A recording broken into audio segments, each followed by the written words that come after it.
საღამოშვიდობისა, ძვირფასო რადიო მსმენელებო, დღეს სამშაბათია, მე კახა მიქელიშვილი ვარ თქვენთან ერთად და დღეს არც მეტი არც ნაკლები რომიდან გვექნება გადაცემა და ძალიან სასიამოვნო თემით გასულ სამშაბათს და გასულ კვირებში ვინც გვისმენდა, მე ვახსენე და ერთგვარად დავაანონსე, რომ მე მომიწევდა როში ჩამოსვლა, ვინაიდან ახალი თეატრი დაგვრჩენდა და შეიძლება ამაზე კარგი და სასიხარულო იყო და ცხადია, მე ამ თემას არ დავტოვებდი. ისე და პირდაპირ რომში ვესტუმრე პრემიერაზე თეატრალური დასი მარგალიტები, რომელიც დააფუძნეს ემიგრაციაში მყოფმა ჩვენმა თანამექალაქეებმა და რეალურად უმეტესობა მათგანი იყო მოყვარული მსახიობი. შედგა სპექტაკლი პიაშვილის მიხედვით, სახელწოდებით ოდესმე გვეშველება რამე. მე ვესწრებოდი და ამიტომ მინდა ვთქვა, რომ საოცარი ემოციის ჩაიარა სპექტაკლმა, დიდი სიხარული და ვფიქრობ, რომ ბრწყინვალე დებიუტი იყო და აი მე დღეს შემოგსავაზებთ გადაცემა სიუჟეტს ერთგვარს რომიდან და იმ ადგილიდან, სადაც იდგმებოდა სპექტაკლი, სადაც ერთგვარი სარეპეტიციო იყო მოწყობილი. ჩვენი გადაცემის პირველი სტუმარი, გადაცემის პირველი ნაწილით გაბრძანდება ქალბატონი, რომელიც გახლავთ იდეის, სულის ჩამდგმელი, თეატრის დამაარსებელი, დამდგმელი რეჟისორი, მსახიობი, თავად და ბრწყინვალე ხელოვანი ქალბატონი ლალი ლატარია, საღამოშვიდობისა ქალბატონი ლალი და პირველ რიგში მე მინდა მოგილოცოთ წარმატებული პრემიერა, მოგილოცოთ თქვენი დიდი ოცნების ახდენა, რაც უკავშირდებოდა თეატრის დაარსებას. ეს არის ძალიან სასიხარულო და დასაფასებელი და მადლობა ჩვენი სახელით, რომ აი ამ ქართული სულის შენარჩუნება ერთგვარი და ქართული ურთიერთობების შენარჩუნება ამ თეატრის არსებობას, რომელიც აქვე ვიტყვით, რომ რომის ქართულ სამრევლოსთან კავშირშია, მამა იუანი ხელაია შემდგენელობს რომის ქართულ სამრევლოს და ამ სამრევლოს ირგვლივ არის ცეკვის ანსამბლი, სიმღერის, გალობის და კიდევ თეატრით შეემატა და ეს არის ერთგვარი კონსოლიდაციის, ქართველების ერთიანობის, ქართველების ნახვის, ამ ემოციების გაზიარების კიდევ ახალი საშუალება. ქალბატონ ლალი მოდი მე რა თქმა უნდა ვიცი გარკვეულწილად, მაგრამ მოგიყევით როგორ სად გაჩნდა იდეა. რამდენი ხანია რომში ხართ? აქვე ვიტყვი და ქალბატონ ლალი მოყვება, რომ ბავშვობიდან დაკავშირებული ხართ თეატრთან და ხელოვნებასთან და აი ეს თეატრის დასის ჩამოყალიბების იდეა როგორ დაიბადა? პირველ რიგში მოგესალმებით. მივესალმები მსმენელს, მაყურებელს. უღრმესი მადლობა მინდა გადაგიხადოთ თქვენ, რომ დავგდეთ პატივი და ჩამოგწანდით რომში, რათა პირადად თქვენი თვალით გენახათ ეს ყველაფერი ჩვენი შემოქმედება, ჩვენი წვალება, ჯაფა, რომელიც თითოეულმა ჩვენთაგანმა ჩავდეთ. ხო, ეს ადგილზე სხვანაირად ჩანს, მნიშვნელოვანი რამე ქალბატონ ლალი, იმიტომ რომ შორიდან ისია თითქოს მარტივი ადვილი ადგილზე როცა ხარ და უყურებ ამ ადამიანების კოლოსალურ შრომას და ამის პარალელურად მოახორხონ თეატრის დაარსება, ეს არის, რა ვიცი, მართლა წარმოუდგენელი. ეს მართლა საოცრება, მაგრამ ვფიქრობ, რომ ისე არაფერი არ ხდება და ამაში უფლის ხელი ურევია, იმიტომ რომ ჩვენ შევძელით შეუძლებელი. მე ამას გეუბნებით აი გულახდილად და იმ პირობებიდან გამომდინარე, რასაც ვხედავ აქ თითოეულ ქართველში. როგორ არიან ისინი დამოკიდებული სამსახურებზე, იმის გამო, რომ რაღაც თითო-თითო კაპიკი დაადონ ერთმანეთს, რომ საქართველოში ოჯახები გადაარჩინონ და აზრი არის მიმართული იქეთკენ. და როცა მსახიობი, ესე ვთქვათ, ახლა ქაური ბჭყალებში ცდილობს იმას, რომ აი ამ დიდ საქმესთან ერთად გაითავისუფლო თავი და შემოქმედებითად განავითარო ცალკე შენი თავი, ეს არის უდიდესი აი ჯილდო დასაფასებელი ჩემი მხრიდან, რომ და ნდობა იმისა, რომ მე მენდო ეს ადამიანები, რომ ბოლომდე გავიყვანდი ამ საქმეს ბოლოში და მათ სცენას ვაზიარებდი და იმ სცენის მტვერს შევასუნთქებდი, რომელსაც მე ბავშვობისას მომწამლა და დღემდე ვერ ვიშორებ. რამდენი ხანია რომში ხართ? რომში ვარ უკვე 7 წელია. ეს 7 წელი ქონდა დანაკლისი იმის, რომ სცენაზე ვერ გამდით, ვერ თამაშობდით და ახდით. ეს იყო ჩემთვის აი ჩაკეტილი ჩიტი ან ცხოველი გალიაში, რომელიც ვერ სუნთქავს, ვერ თავისუფლებას ვერ პოვებს, ვერ დაფრინავს, ვერ დადის, ვერ ბღავის და ვერაფერს ვერ შვება. და ამაში ძალიან დიდი როლი თამაშა მამა იოანე. მამა იოანე ხელაია, სამრევლოს ჩვენი წინამძღვარი, რომელთანაც მე ვედი და არასოდეს როცა მე მასთან მისაუბრია, ყოველთვის უთქვამს ლალი, აკეთე შენი საქმე, თუ კი შენ ამაში იგრძნობ შვებას და მე მადლობა მინდა ჩვენი დასის სახელით მას გადავუხადო და ძალიან მიყვარს როგორც პიროვნება, როგორც ადამიანი და ეს არის, იცით რა, თავისი იუმორით გვავსებს. კი, საოცარი ადამიანი. მორჩება წირვა, ამას ისე ლამაზად გვეტყვის ხოლმე იუმორს, ქთებს შესხმული გამოვდივართ ხოლმე ტაძრიდან და აქვე ვისარგებლო შემთხვევით მეც მინდა გადავუხადო მამა ივანის მადლობა, იმიტომ რომ პირადად ჩვენ დასწავდა მოწვეული და ვიცნობ მამა ივანის კარგად მაქვს ამის ბედნიერება, ვიცი როგორ უყვარს რომში ყველას და აი გარდა ამ ძირითადი მისი ფუნქციისა, რაც არის სულიერი წინამძღოლობა და ღვთისმსახურება, ძალიან ბევრს ვთილობს, რომ აი ეს თეატრი იქნება, ცეკვა, გალობა, სიმღერა, რომ მაქსიმალურად ეს ქართველები გაერთიანდეს და მე სარგებლო შემთხვევით და მადლობას ვუხდი მას. გეტყვით, პირველი თეატრი არ იყო, პირველი იყო ქორეოგრაფიული ანსამბლი. თქვენი იდეით და მამაოს ხელშეწყობით, იმას ქვია, აი ანსამბლს დავარქვით საქართველოს მარგალიტები და ეხა თეატრალდას დავარქვით მარგალიტები. მე მკითხეთ, რამდენი წელია აქ ხარ თუ 7 წელია და როგორ მოხდა ჩემი აქ ყოფნა, თუ გაინტერესებთ გეტყვით. ჩამოვედი ტურისტულად, იმიტომ რომ ჩემი ბავშვობის და მთელი ცხოვრების ოცნება იყო რომის დათვალიერება. ჩამოვედი, ზუსტად აი ეს დრო იყო, ზუსტად 7 წელი გახდა, ეხლა ზაფხულში ჩამოვედი. და მოვხვდი ისეთ იდეალურ წრეში, მართლა აი მოლოდინს გადააჭარბა რომის არქიტექტურამ, აი ყველაფერი, აი რაც დავათვალიერე, ეს იყო საოცრება, რამდენჯერაც მეტად გავდიოდი გარეთ, უფრო მეტ სანახაობას ხედავდი, უფრო მეტ დაინტერესებას და მოხდა ისე, რომ კოვიდმა მომისწრო. დავრჩი ისე დიდი ხანი მომიწია, ცოტა ისე გავაგრძელე ჩემი რომაული არდადეგები, ესე ვთქვათ. და ვეღარ წავედი, ჩაიკეტა გზები, ჩაიკეტა თეატრები, ჩაიკეტა სტუდიები, რომელიც დავტოვე 7 წლის წინ საქართველოში, მწერენ მოსწავლეები, მწერენ მეგობრები, საათ ახარ, როგორ ხარ. და ეს იყო ჩემთვის შოკი. დედამიწა გაჩერდა ფაქტიურად. სამყარო გაჩერდა. ჩაკეტილები, ენა არ ვიცი, გარეთ ვერ გავდივარ, სამსახური მე არ მაქვს, არაფერი მე არ. ეს იყო ყველაზე უმძიმესი პერიოდი ჩემი შემოქმედების, ჩემი ცხოვრების, ჩემი ფსიქოლოგიური მომენტის, არ ვიცი რა დავარქვა ამ ყველაფერს და მაინც გამოძებნა გამოსავალი. ავდიოდი აქ ტერასები აქვთ მოწყობილი ზემოთ იტალიელებს. ავდიოდი ზემოთ, ვიცვამდი შიგნით რაც მქონდა ოთახში, შპილკებიც კი მაქვს დამაგრებული რაღაც კოსტიუმი შევქმენი და ზევით ვცეკვავდი. ვიდეოთი როცა არ შეიძლებოდა ერთმანეთის პირისპირ ყოფნა, ნიღბებით, ესა დაიჭერდა ხოლმე ტელეფონს ის გოგო, ვინც გვერდოთა, იმიტომ რომ ერთ ოთახშიც არ შეიძლებოდა ყოფილიყავით. იღებდა ჩემს ვიდეოებს, ვცეკვავდი რაღაცებს, მაიმუნობდი და აი ესე ვეუბნებოდი ყველას, მე ცოცხალი ვარ, ნუ გეშინიათ, ჯამთელად ვარ, ისევ ენერგიულად ვარ და ასე კონცერტებს მართავდი ზემოთ ჭერზე. ხო და სასაცილო, მაგრამ მაშინ ეს იყო რაღაც ისეთი. ერთგვარი განკვირთვა და მე როგორც კი დავიწყეთ ეს ამოძრავება, მე ორჯერ კოვიდი დამემართა და ვეღარ წავედი საქართველოში. დავკარგე ყველაფერი, თუმცა არ დამიკარგავს ისე ფუნქციონირებს ის ყველაფერი და ყოველთვის მქონდა ფიქრები თეატრისა, მქონდა ფიქრები ხელოვნებისა, რა გამეკეთებინა ამ ხალხისთვის.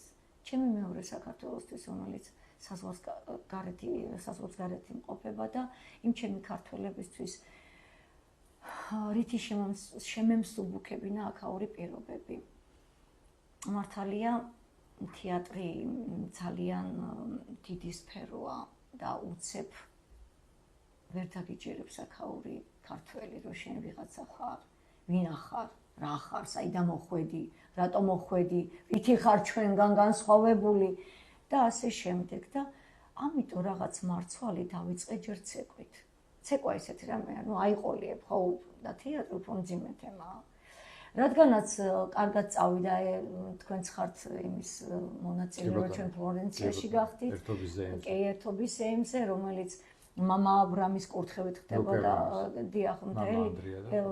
დიახ, ყველა ის წინამძღვარი, ვინც იმყოფება საზღვრებს გარეთ, ხელმძღვანელობს დიახ, ერთობის ზეიმს და ჩვენც გვერგოწილად, სულ რაღაც ახლად შეკრული ანსამბლი, თქვენ იცით რომ ჩვენ 4 მონაწილე წავედით და დიდი საქართველოს დრო შეგავშალეთ სცენაზე და აქედან მოყოლებული უფრო მეტად ნდობა მოვიპოვე ამ ხალხის და მე რო ვთქვი უკვე თეატრი უნდა თეატრალური დასი უნდა ჩამოაყალიბო უკვე მე მზად ვიყავი ამისთვის რომ მე წავმართავდი ბოლომდე და მივყვანდი ამ საქმეს. დაასწრა თეატრი და პირველი სპექტაკლი რომელიც პრემიერა შედგა რამდენიმე დღის წინ და როგორ შეიქმნა ეს სპექტაკლი და აი ხო როგორ შეიქმნა ეს ყველაფერს სასაცილოდ ხდება და უფლის წყალობით უნდა ვთქვა.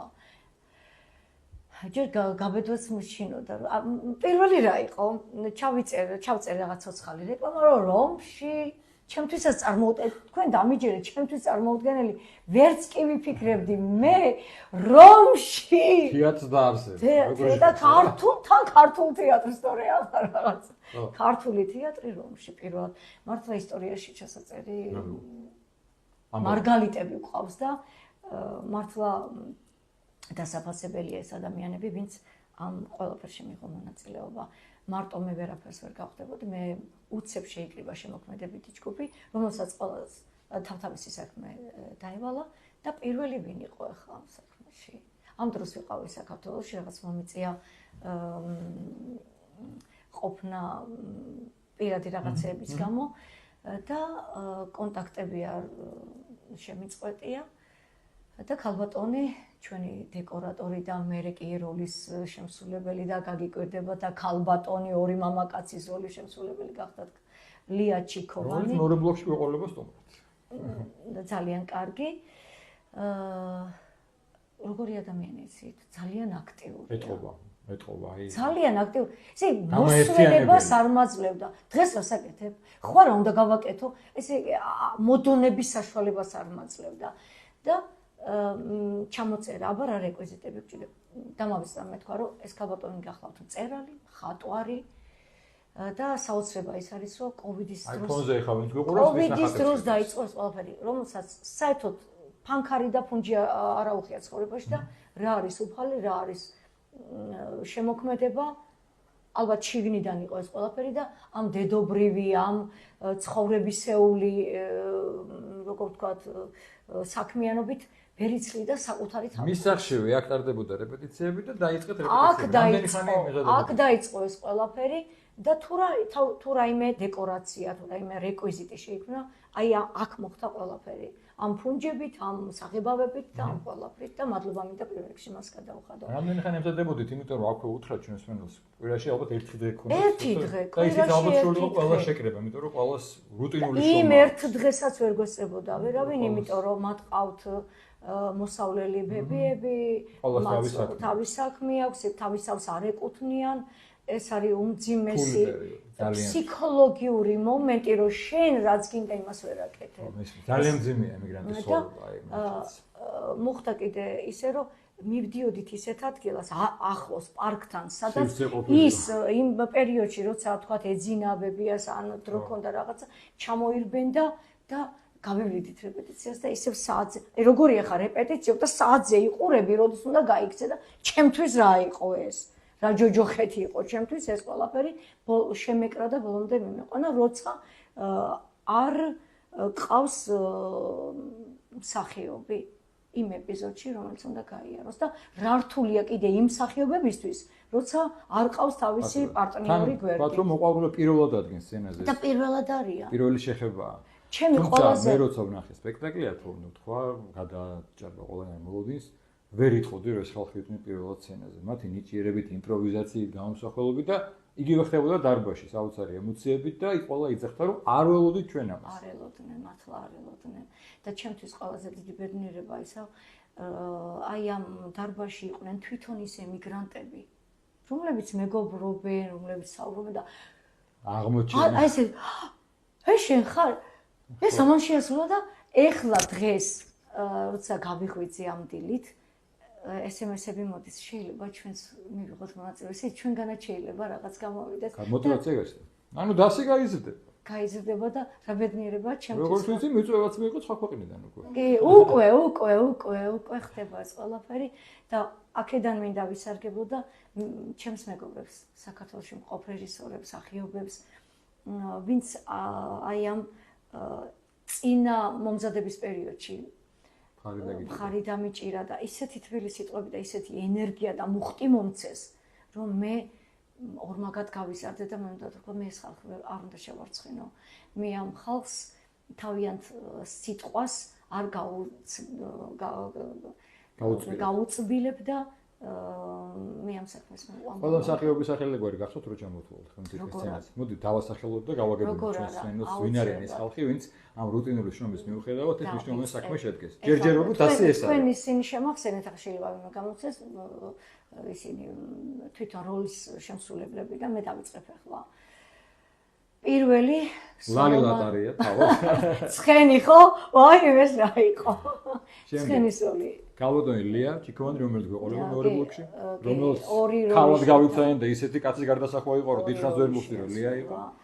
კირილე, რომელიც ყოველთვის არევს ხოლმე. ბუნტის შემომტანი, ამრევს თავი და მოკეიფე და სხვათა შორის თავად ქალბატონიც იმიტომ დაინიშნა ბუნტის თავია ყველაფერს. მე უფრო გამერქენე მოხდა ისე შეკრავდა დილას დაურეკა. ავე ხომ მოდიხარ, ამ დროს აკითხავ. გაგიჭირდებოდეთ ლიას გარეშე. სოლომონ მორბელაძე, დავით ბარამძე, საოცარი ადამიანი.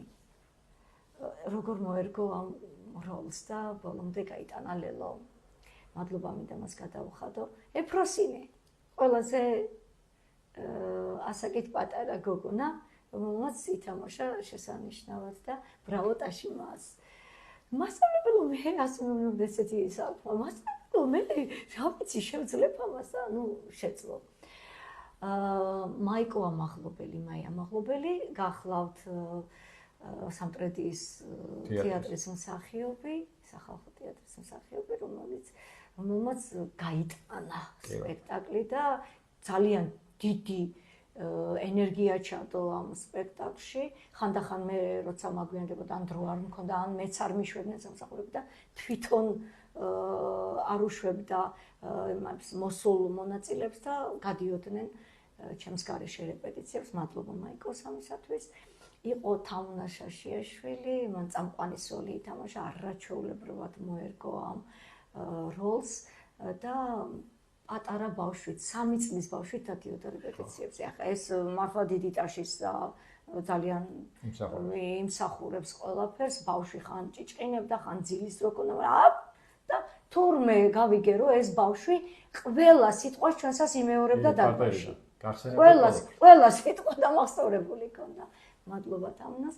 მინდა ვახსენო აგრეთვე გიორგი ხევსურიშვილი, მეოქცაუთმარია, რომლებმაც ერთმანეთი მოიყვანეს თეატრში და გიორგიმ ძალიან დიდი როლი ითამაშა, აი პიარში დაგვალაგა, აი ეს რეკლამები, ეს აწყობა, ეს ყველაფერი მან გააკეთა და ბრავო და ტაში მას. ეს არ არის ორი საქმე. თაღლილი მოდიხარ და ვიდეოებს ჭრი, მუსიკებს ჭრი, ამ ყველაფერს აერთებ, აქეთ ხელმძღვანელობ იმ პიარ გვერდს, ეს ახლა დასაფასებელია და მადლობა მას. არ გამოგჩეს ვინ? არა, ვინმე არ გამოგჩეს. ეხლა გადავიდეთ ლალი სულთანიშვილი, დამტანჯა.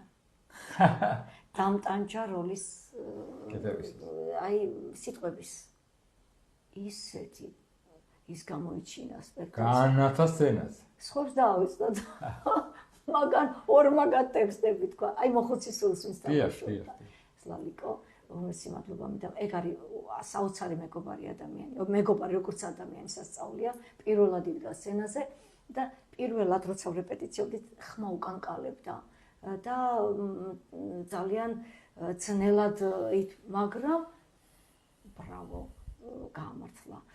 ბესარიონი ეს ლალი მას ქალბატონი ლალი. რასმელა ასეთი ლაპარაკებით. მე და როლი ნუ დამცინითო რა მისამჩი ამ ყოფილა რომ სცენაზე რას ლაპარაკობთ ასეთი. სუსტად მეოთხარი ეგმანერები მჭირდება. ახლა მე შენიღბული ოღონ სცენაზე მეთქი და ბრავო ბესარიონს თქვენ მიხვდით რომ ის ვერ მოხდი რომ მამაკაცი არის.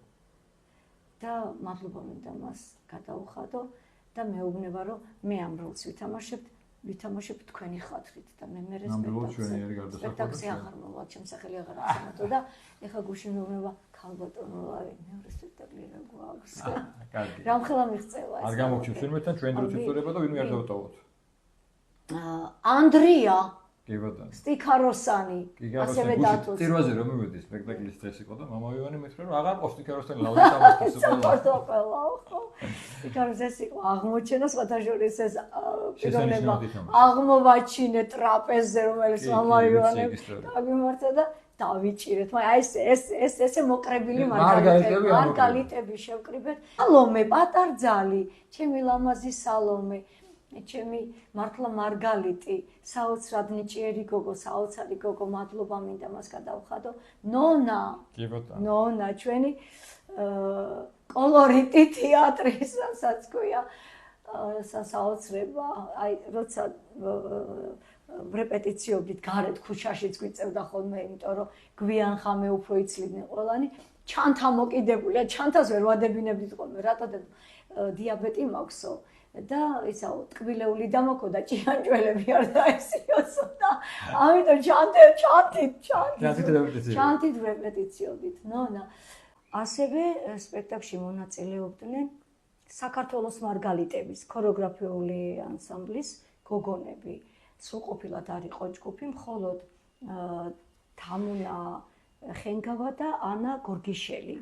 დანარჩენები საქართველოში წავიდნენ და ამიტომ წირი ჯგუფით მაინც საქართველოს მარგალიტებმა წილი შეიტანეს მარგალიტების პრემიერაში. მადლობა მინდა გადავუხადო მათ, ჩემს გოგონებს. და ჩვენი დრო იწურებათ მეორე ბლოკში ვიქნები და რა თქმა უნდა სპექტაკლი ვერ შედგებოდა იმ ხალხის გარეშე, ვინც შეიძლება სცენაზე არ ჩანდა. ერთ-ერთი გიორგი სილაგაძე მინდა მე გადაყვა თავზე და ესეთი რამით რა ძალიან მენიშნა რომ მე არ ვარ სცენაზე, მაგრამ რითიც შემიძლია დავეხმარო და მაგალითად აი უზრუნველყო ჩემი გადაადგილება და მე რედეკორაციები. კიდე ბევრია ესეთი ვინმე ალბათ და ყველას მადლობა ვინც წვლილი მიიღო ამ საქმის საოცარი ადამიანია გიორგი. ყველას მე შეიძლება არ ვიცოდი, მაგრამ ჩვენს გვერდით დგას დაწყებული დღიდან და გალობლები უნდა მოხსნათ მის სცენაზე გაამშვენეს სპექტაკლი. გალობლებს მინდა დიდი მადლობა გადავუხადო. გალობლები რომის სამრევლოსთან არსებული ანსამბლი ჰანგები გახლავთ და არაჩვეულებრივად იმღერეს და გაგვილამაზეს სპექტაკლი. მადლობა. დანარჩენს მოგვიყვება ლია მეორე ბლოკში, იმიტომ რომ ჩვენი დრო ახლა იწურება, ცოტა ხანი შევისვენოთ. ძალიან დიდი მადლობა. მადლობა თქვენ. მინდა გადაგიხადოთ ბატონო კახა. ერთეული ადამიანები არიან, ისეთი გულისხმიერები, ვინც არ კარგავენ ემიგრანტებს, მათ შემოქმედებას, მათ ნაჯაფარს, მათ ნაცვალებს, ესე ვთქვათ და აი ესე ფართო ასპარეზზე გამოაქვთ მაყურებლებისთვის და მადლობა იმედის რადიოს. მადლობა. ჩვენ მზადვართ ყოველთვის. ჩვენი მოწვევისთვის და იმედს ვიტოვებ, რომ ჩვენი შემოქმედება გაგრძელდება და მომდევნო სპექტაკლზე გიწვევთ იმედით იმედზე. იმედით იმედზე. მადლობა. ქალბატონი ლელა ლატარა იყო ჩვენი სტუმარი, თეატრის დამაარსებელი. ცოტა ხანში ქალბატონი ლია ჩიკოვანი გვეყოლება სტუმრად ერთ-ერთი მთავარი ძალა სპექტაკლის დროებით გემშვიდობით. მადლობა.